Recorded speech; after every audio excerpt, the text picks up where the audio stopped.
She hadn't spoken her daughter's name out loud in a decade. It hurt too much. It still did. Not in the sharp, shattering way it used to, but in that slow, quiet way grief settles into the bones. A dull ache that wakes you in the middle of the night for no reason at all. Her name was Lily, a soft, innocent name. A name that once echoed down hallways, through birthday parties, whispered in bedtime stories. A name that belonged to a little girl who climbed onto a yellow school bus one morning and never came home. That was 20 years ago. 20 years of flyers, of unanswered calls, of detectives who stopped returning her messages. 20 years of waking up every day hoping today might be the day, and falling asleep every night, crushed that it wasn't. And then, just like that, everything changed. It was a quiet Sunday, overcast. Still, Mary was scrolling through TikTok the way people do when they're trying not to think. Just noise, faces, songs, nothing real, until she saw it. Girl, singing, not just singing, performing, captivating, beautiful. A haunting melody wrapped around each word like fog around morning light. The camera panned closer. Mary's hand froze, her eyes blurred. No, it couldn't be, but it was. It was. Lily. Same eyes, same dimples, same birthmark under the left ear. Older, of course. 20 years older. But undeniably her. Mary dropped her phone. Her whole body trembled. She collapsed to the floor, heart thudding in her ears. She couldn't breathe, couldn't think. She scrambled to grab the phone again, thumb trembling as she tried to replay the video, but it was gone. Refreshed, buried under a flood of other content, she searched frantically, searched the username. E. Celeste Echo. Private. No other videos. Mary stared at the screen like it held the answer to everything. Was it a dream? A hallucination? A cruel coincidence? She hadn't said Lily's name in 10 years, and now her face was looking back at her from a stranger's TikTok. She had to find her. That night, Mary didn't sleep. She rewatched the video frame by frame. She analyzed every flicker of light, every background detail, every shadow. The walls behind the girl were pale blue, slightly peeling. There was a chipped mirror on one side, a dusty curtain, somewhere cheap. Maybe a motel. Mary printed out the frame and drove around town the next day, asking if anyone had seen that room. Nothing. She kept going, surrounding towns, then further. She'd drive until she ran out of gas, out of money, out of strength. Then she'd come home, cry in the dark, and start again. Weeks passed. Nobody believed her. They said it was someone who looked like Lily, that she was desperate, that grief was playing tricks. But Mary knew. A mother always knows. She took the image to an online forum, a group that specialized in identifying obscure video backgrounds. Internet detectives, most of them strangers. She posted the frame, waited. 1 day passed, 2. Then a message came in. A user had seen that room, not in real life, but in the background of another video, another account, another singer, a collab, they said. The location was tagged, Buffalo, New York. Mary was on a bus within the hour. She hadn't been to Buffalo in her life. She didn't care. She arrived at night, freezing, hungry, shaking. She booked the cheapest motel she could find, slept in her clothes. The next morning she started searching. There were dozens of budget motels in the area. She printed the screenshot. Again, walked door to door, picture in hand. At the 11th stop, the receptionist paused. That's one of ours. Mary nearly collapsed. Her knees gave out. She had to grip the counter to stay standing. The woman behind the desk looked concerned. She's stayed here about a month ago. Pretty voice. Kept to herself. Mary's voice cracked. Do you know her name? The woman shook her head. Paid cash. No ID. Just said her name was Celeste. Celeste. Mary repeated it over and over. A name Lily had never heard growing up. Hey. Name that now wrapped around her like a shell. The woman handed her a phone number. She left this. Said someone might come looking one day. Mary stared. It was her number. Her home number. Her old landline. Disconnected 10 years ago. She'd left it behind. But Lily hadn't. Her hands shook as she wrote down every detail. She asked where the girl had gone. The woman shrugged. Didn't say, just left in the middle of the night.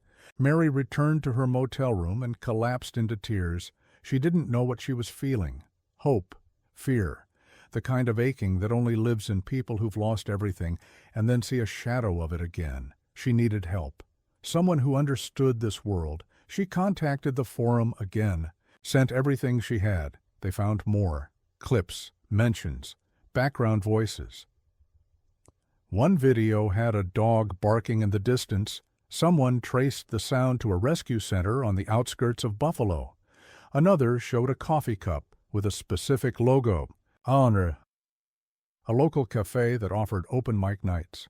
Mary went there the next day, waited for hours. No one familiar appeared. Then, on the third night, she heard the voice again. It started soft, just a hum, then full melody, haunting, beautiful. Mary turned, it was her, on stage, under soft yellow lights, eyes closed, lost in the music. Lily, older, thinner, tired, but her. She almost ran, almost screamed, but something stopped her, the way Lily looked around, nervous, guarded. She wasn't just performing, she was hiding. Mary waited until the set ended, waited until the girl stepped outside, hoodie pulled up, head down. She followed her, slowly, carefully, until the girl ducked into a laundromat, then sat at a machine like it was the only safe place on earth. Mary stepped in, quietly. Tears in her eyes, the girl looked up. Their eyes met. Time stopped. Mary took a breath. Lily! The girl froze, didn't answer, didn't move. Mary stepped closer. It's me. Mom! And that's when the girl stood, not in fear, but in recognition. Something flickered in her eyes. A memory, a name, a face. She whispered, Mom? And then she ran, out the door, into the night. Gone, again. Mary stood there, heart broken, all over again. But this time, she knew her daughter was alive, somewhere. And she was looking for something too, maybe even her. And this wasn't over. Not yet. She didn't sleep that night. Again. Mary paced the motel room floor until dawn, replaying every second of the laundromat, the look in her daughter's eyes, the breathless word, Mom. It wasn't just recognition. It was shock, like seeing a ghost, like being one. She had so many questions, but all she could think was, why did she run? Was it fear? Shame? Something worse? She didn't know. And not knowing felt like drowning. The next morning she returned to the laundromat, the same broken machine, the same humming buzz in the ceiling light. She waited. No one came. She asked around. A woman folding towels said she'd seen the girl before, didn't know her name, said she came in every few days, always quiet, always alone. Mary waited again the next day, and the day after, on the 4th. Morning, the girl returned. This time, Mary didn't speak, didn't approach, just sat across the room, watching. The girl noticed, paused, then slowly moved to a different machine. Mary's heart sank. Still running, but she stayed. Every time. The lad girl showed up. She was there, not talking, not chasing, just being, a silent presence, like a lighthouse on a rocky shore, and something changed. The girl stopped switching machines. Then, one day, she left a folded paper on the seat beside her, walked away, never looked back. Mary picked it up, hands trembling. A note. 3 words. Stop. Calling me. Mary collapsed. It wasn't rejection that shattered her. It was confirmation. She knew who Mary was, and still, she didn't want her. The grief returned. Fierce. But something in her refused to give up. Mary wrote a letter that night, no begging, no questions, just her heart. She said she loved her, said she never stopped, that every day without her had been like living in a house where the sun never rose, that she didn't want answers, didn't need apologies. She just wanted her to know. She was found. She left the letter in the same spot the next morning. No reply. Not that day. Not the next. Then, on the seventh day, a small box appeared. Inside it, a cassette tape, a Walkman, and a folded photo. Mary's breath caught. The photo was old, worn, faded. A little girl with missing front teeth, wearing a red sweater with daisies, sitting on a bus seat. The last photo ever taken of Lily. Mary pressed play. The tape hissed. Then a voice, her voice, older, scratchier, but her. She was crying. "I don't know why I'm doing this," the voice whispered. "Maybe because I don't know how to talk to you. Maybe because I still remember the lullaby you used to hum when you brushed my hair. I think about that a lot." Mary couldn't breathe. "I don't remember everything. But I remember the cold. I remember the way the bus driver looked at me. I remember waking up in a place with no windows and a lock on the door." Mary's entire body went still. She clutched the Walkman like it was the last thread holding her. "Together, they told me you gave me away, that you didn't want me, that you sent me there because I was broken." Mary shook her head, whispering "no" over and over. But something never added up. "I remembered your voice, your hugs, the way you cried when I scraped my knee." The voice paused, then cracked. "I waited for you for years. Then I stopped, because they told me if I waited I'd never heal." Silence. Then a soft, broken whisper. "I don't know if I believe them anymore." Click. Tape ended. Mary fell to the floor in sobs.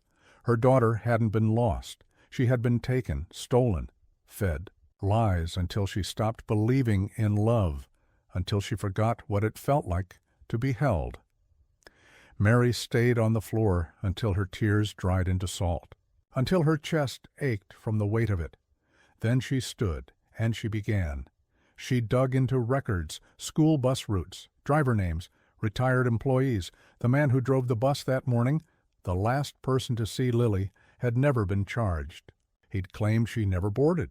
No camera footage back then, no GPS, just his word. And that was enough for them to close the case. But Mary never believed him. And now she was sure. He lived 2 towns over. She drove there, parked outside his house, watched. He was older, slower, but his eyes, still cold, still hollow. She waited until he left for groceries, then followed, not to confront him, not yet, but to see, to remember, to be sure. And then she called the detective, the one who took her case 20 years ago. He was retired, but he listened to the tape, to the story, and he cried. He said he always felt something was off. Said he'd help, said he owed her that much. They reopened the file quietly, behind the scenes, and Mary? She returned to the laundromat, but Lily never came back, not for weeks. Then one evening, just as Mary was about to leave, a soft voice behind her. "You shouldn't have gone to him." Mary turned. Lily stood there, no hoodie, just her, tired, angry, beautiful. Mary stepped forward. "I didn't go for revenge. I went for truth." Lily shook her head. "You don't understand. He's not just a man. He's part of something. If they know you're looking—" She stopped, looked around, lowered her voice. "They don't like being found." Mary's skin went cold. "They?" Lily nodded. "There were others, kids like me, taken, replaced." Mary's head spun. "Replaced?" Lily leaned in. "I wasn't supposed to remember." "But I did," Mary whispered. "What happened to you, Lily?" And Lily's eyes filled with something dark, something buried. She said only one thing: "You'll wish you never asked." And then she walked away, again, but this time she looked back, just once, and that look said everything. This wasn't just about a missing girl anymore. This was bigger, and it had only just begun. The next morning Mary woke up with the image of Lily's face burned into her mind. That final look, a flicker of warning, a silent cry. Or maybe a test. She didn't know what it meant, but she knew what she had to do. She called the detective again. His name was Hayes, now retired, half-deaf in one ear, and still sharper than most men half his age. "Hayes," she whispered into the phone. "She said it's bigger than him, that they took others, replaced them." There was a long pause. On the other end, then a sigh. I believe her. 3 words Mary never expected to hear, 3 words that made her legs buckle beneath her. Hayes met her that afternoon in a diner outside the city. He brought a dusty box of files, the original case, but he also brought something else. A folder marked Bus Incidents 2000-2006. Inside, 5 photos, 5 children, all missing, all vanished either on the way to or from school. 3 girls, 2 boys, all within a 60-mile radius. No suspects, no patterns, no connections, except 1. All took place under the same private transportation contract. Glendale Charter Services. Mary stared at the logo. The name felt like rust in her mouth. "That's them," she said. "I remember it from the permission slip. The bus she was on? It wasn't run by the district. They outsourced that year." Hayes nodded. "Budget cuts. They didn't vet properly. They didn't track properly. It was a mess. Most of the drivers weren't even full employees, just temps. Off the books." Mary clenched her fists. "How did no one see this?" Because no one wanted to. They spent the next 4 hours cross-referencing names, addresses, school routes. Hayes scribbled connections with a shaking hand. But the picture slowly sharpened. One route kept showing up. Route 7B. That was Lily's. And 2 of the other missing kids. Same driver. Paul Lorman. Mary froze. "That's him." Her voice cracked. "That's the man I followed, the one who still lives nearby." Hayes wrote the name on a yellow sticky note and circled it 3 times. Then he leaned back, and for the first time that day, he looked afraid. "There's more." He pulled another document from his bag, a background check. Except it wasn't about Paul. It was about his brother. Eli Lorman, a former counselor, worked at a now-defunct residential facility, the Hollow Pines Home for us children, closed in 2004 for violations. That's all the report said. No press coverage, no arrests, just gone. Hayes rubbed his forehead. "Mary, what if this isn't about one man abducting kids? What if it's about a system, one that used a transportation loophole to feed kids into something darker?" Mary's hands went numb. Her mouth was dry. "You mean trafficking?" Hayes didn't speak. He didn't have to. Mary looked down at the picture of her daughter. The same girl. The same red sweater with daisies. But now it was stained with something more than time. She stood. "We need to find Hollow Pines," Hayes hesitated. "It burned down years ago. No address listed. Then we find who ran it. They dug through archives, old city directories, financial records, obituaries.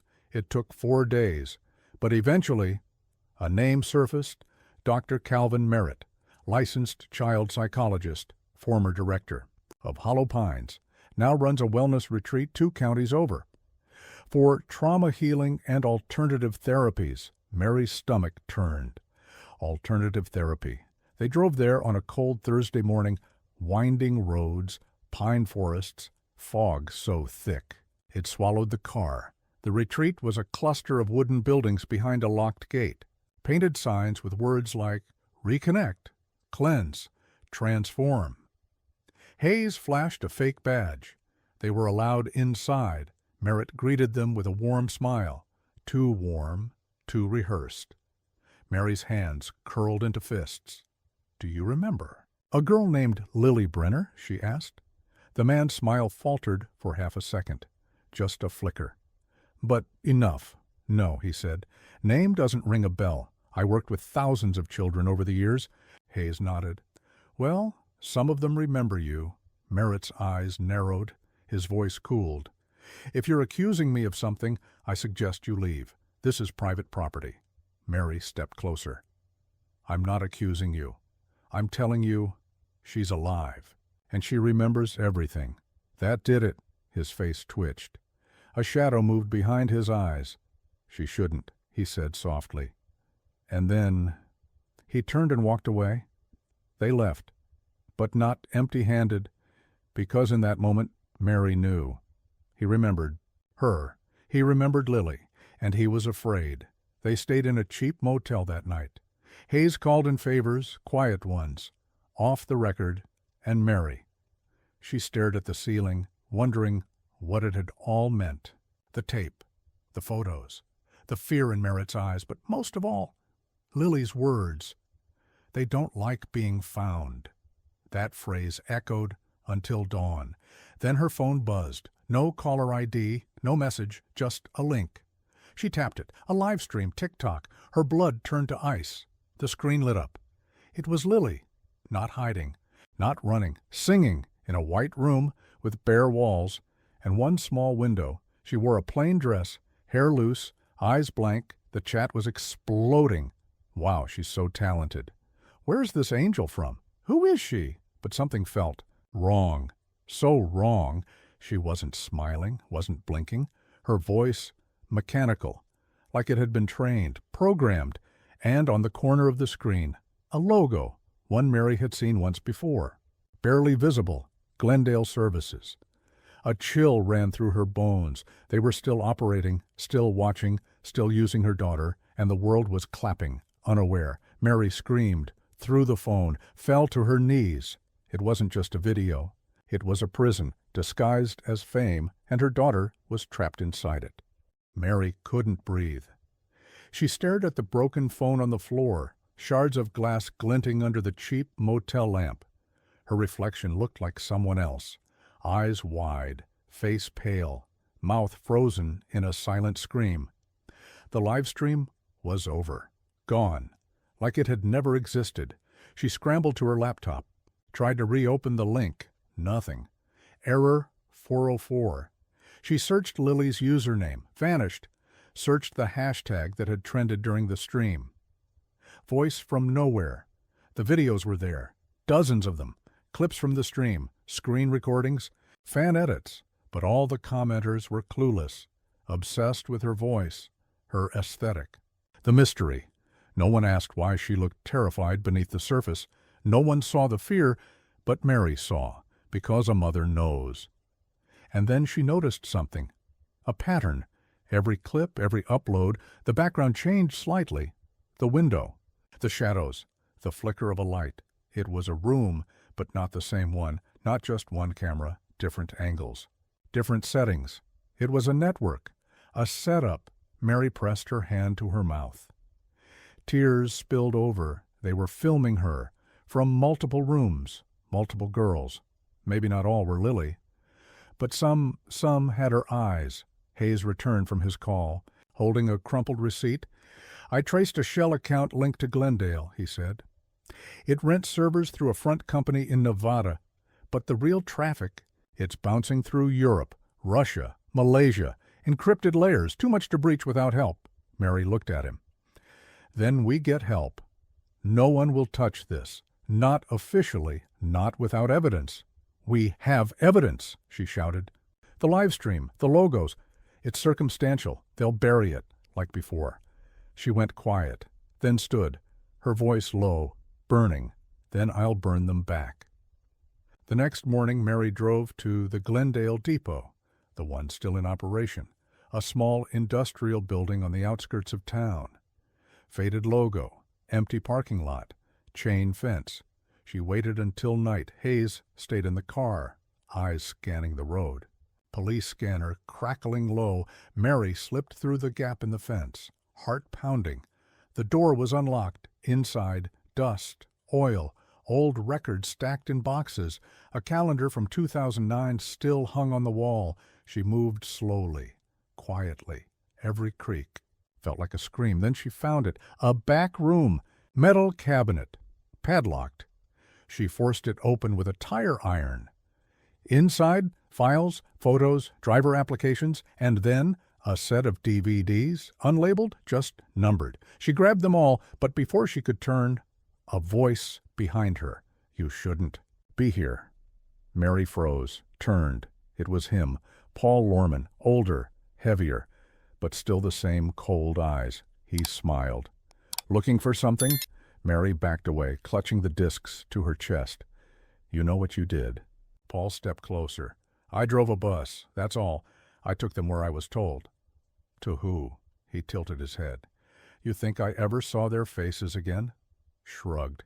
Maybe one. Once, at the Pines, she was screaming, wouldn't stop. Mary's hands shook. Lily, he narrowed his eyes. That was her name. She lunged, hit him with the tire iron. Once, twice, 3 times he collapsed, groaning. She ran, discs in hand. Hayes pulled away from the curb before she even shut the door. They didn't speak for 2 hours, just drove. South. Away from Glendale. Far away. In a roadside diner, they loaded the discs into an old laptop, and what they saw, Mary. Screamed, videos, dozens, years of footage, children lined up, interviewed, tested, rooms with numbers instead of names. Patient 14, patient 36. Some were singing, some were crying, some just stared. And then, there she was. Lily younger, hair in braids. She was drawing. Talking softly to someone off screen. Then the man's voice. Tell me again what your mother's name was, she whispered. Mary? The man replied. She's not coming. The camera zoomed in. Lily's eyes filled with tears. The screen cut to black. Mary couldn't speak, couldn't cry, couldn't breathe. They had broken her, but she had survived. And now she was trying to reach back. Hayes leaned forward, his hands trembling. This is it. This is enough. But Mary shook her head. It's not enough until she's free. They released the footage anonymously, online, encrypted, shared across activist networks. Within hours, it spread. Millions of views, outrage, questions. Authorities were forced to respond, but slow. Too slow. Mary knew the system would delay, discredit, divert. So she went further, joined groups, spoke out. Never used her full name, but always ended with one message. Find the voices. Don't just listen. Find them. Then, one night, another live stream appeared. Same account. Same blank room. But this time, Lily looked straight into the camera and whispered, Mom. Mary collapsed to her knees, sobbing. She was alive. Still trapped. Still waiting. But she remembered. She had broken through. And somewhere, someone was listening. The live stream didn't last long. Just 63 seconds, but it changed everything. No glitch this time, no interference, no distortion. Just Lily, older now, barely recognizable to anyone else, but not to Mary. She'd know those eyes in a burning crowd.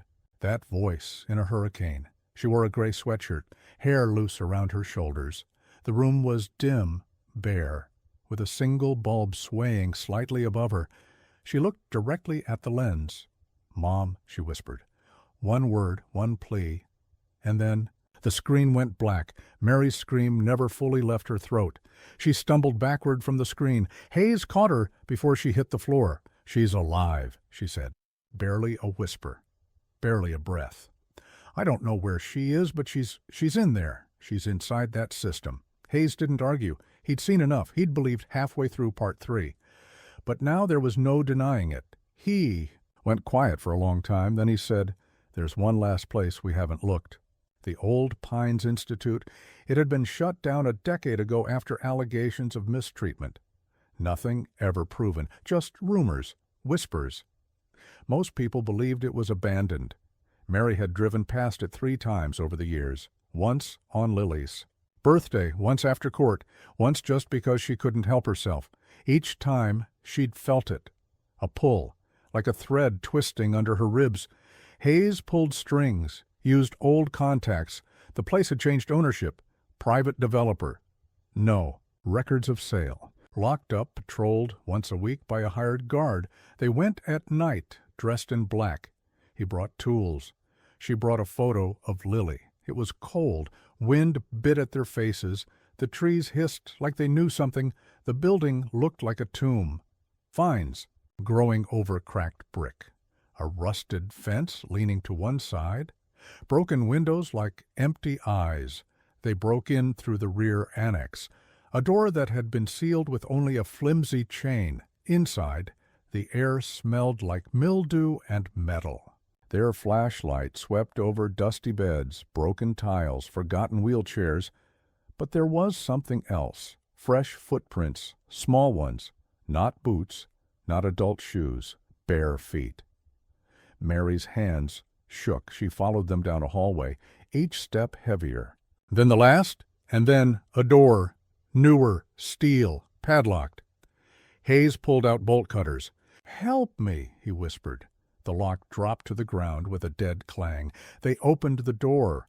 What they saw, it wasn't a room. It was a tunnel, lit with low red emergency lights. Metal steps descending. Mary stepped inside first. Hayes behind her. The tunnel went down for what felt like forever. The air grew colder, tighter. She could hear something now, a hum, machines, and faint voices. They reached another door. This one had no handle. Just a camera above. Mary stepped into frame. The red light blinked. Then the door opened. Inside was a sterile corridor. White floors, silent, and then footsteps, not running, not rushing, calm, measured. A woman appeared, dressed in all white, clipboard in hand. Face blank. "You shouldn't be here," she said.